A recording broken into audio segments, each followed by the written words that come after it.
আইনমন্ত্রী মোহাম্মদ আসাদুজ্জামান জানিয়েছেন, আগামী জাতীয় নির্বাচন দলীয় তত্ত্বাবধায়ক সরকার ব্যবস্থায় অনুষ্ঠিত হবে।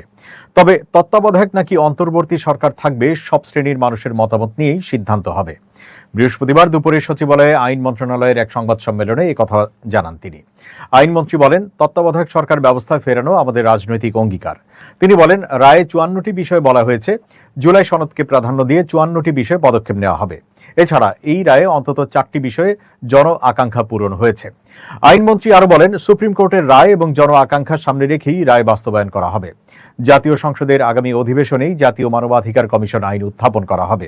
এর আগে এদিন সকালে বহুল আলোচিত তত্ত্বাবধায়ক সরকার ব্যবস্থা বাতিল সহ সংবিধানের ৫ম সংশোধনীতে আনা কয়েকটি বিষয় অবৈধ ঘোষণা করে হাইকোর্টের রায় বহাল রেখেছেন আপিল বিভাগ। প্রধান বিচারপতির নেতৃত্বে 4 বিচারপতির আপিল বেঞ্চ এই রায় ঘোষণা করেন।